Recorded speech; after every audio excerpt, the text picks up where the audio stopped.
Lorsque vous êtes dans l'approche de la création, mais aussi du développement d'un business, il est important de prendre en considération les avantages et les bénéfices de vos objectifs. Alors, on a tendance à se dire que notre idée, elle est bonne, que ce soit, je vous dis, création ou développement, ça n'a pas d'intérêt, c'est la même approche. Sauf que, chose que les gens ne font majoritairement pas, c'est se projeter dans le temps. Ok, on part sur une idée, on veut la mettre en place comme ça. Ok, dans 1 an, ça va donner quoi? Dans 5 ans, on en sera où? Dans 10 ans, comment on va s'organiser en termes de travail? Comment ça va se passer? Comment on va être structuré dans l'entreprise? Il y a un truc que j'entends très très très souvent, et là aussi ça devient dangereux, c'est que on est dans une approche, quand on est dans l'entrepreneuriat, où on voit très très loin dans le temps. Beaucoup ne le font pas. Beaucoup ne se projettent pas. Je vous donne un exemple. Vous voulez par exemple monter un commerce, peu importe ce que c'est.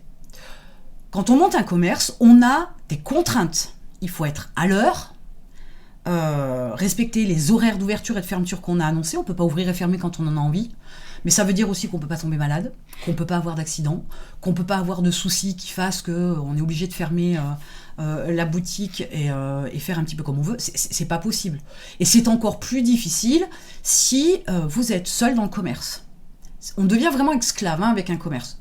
C'est mon point de vue. Mais les gens ne se projettent pas, ils se disent « je vais commencer tout seul, je vais mettre en place ceci, je vais mettre en place cela avec mon commerce, et puis on verra l'an prochain. » Non. Comme les 5 semaines de congé à la mode salarié, allô quoi. Il y a des commerces, c'est pas jouable. C'est pas jouable parce que quand vous êtes en plus tout seul, vous êtes celui qui fait de l'argent, enfin, celui qui gagne de l'argent. Vous êtes, par votre présence, la personne qui va faire qu'il y a du chiffre d'affaires qui rentre, et c'est ce qui va vous payer. Mais si vous n'êtes pas là, pas de bras, pas de chocolat. Si vous n'êtes pas là, pas de chiffre d'affaires, pas de salaire. Donc, vous êtes esclave de votre entreprise. Et c'est pas ça le principe de l'entrepreneuriat. Alors, c'est un business model auquel il faut absolument réfléchir et être sûr que quand vous vous engagez là-dessus, il faut très vite trouver et mettre en place des stratégies qui vont vous permettre de vous développer à ce point que vous puissiez être délégable, entre guillemets, très très vite. Il faut quelqu'un pour vous remplacer. Si vous êtes l'esclave de votre commerce, et je connais la musique pour avoir un parent proche qui en a eu un pendant plus de 40 ans, il n'y a pas de vie. Il n'y a pas de vie. Et dans ce cas-là, on est esclave de son entreprise. C'est pas une entreprise, c'est un job qu'on s'est fait. Donc l'approche, elle doit se réfléchir et toujours être dans cette projection dans le futur, sur 1 an, sur 5 ans, sur 10 ans, sur 15 ans, pour se demander à quoi va ressembler l'entreprise, comment elle va être structurée, qui c'est qui va travailler en plus dans cette entreprise, qui va faire quoi, de façon à avoir une idée précise et pouvoir faire le bon choix. Parce qu'effectivement, dans l'approche du commerce, par exemple, l'exemple vraiment, il est énorme, parce qu'il est vraiment très contraignant.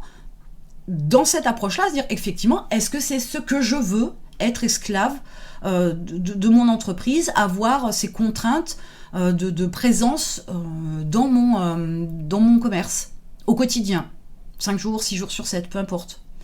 Donc, les choix, ils ne sont pas faits uniquement en fonction d'une certaine rentabilité et d'un certain confort. Il faut voir aussi tous les inconvénients et toutes les contraintes que ça peut générer derrière. Donc chaque démarche et business model et même idée tout court de base doit être réfléchie avec une projection dans le temps de façon à pouvoir déterminer avantages, bénéfices, résultats, inconvénients, tout ce que vous voulez. Mais est-ce qu'on veut vraiment ça ? Parce que si vous vous lancez dans un commerce et qu'au bout de 2 ans, vous craquez, vous revendez parce que c'est trop difficile, trop dur, vous n'avez pas de vacances, etc., il fallait y réfléchir avant. Donc, c'est un échec parce que vous l'avez choisi.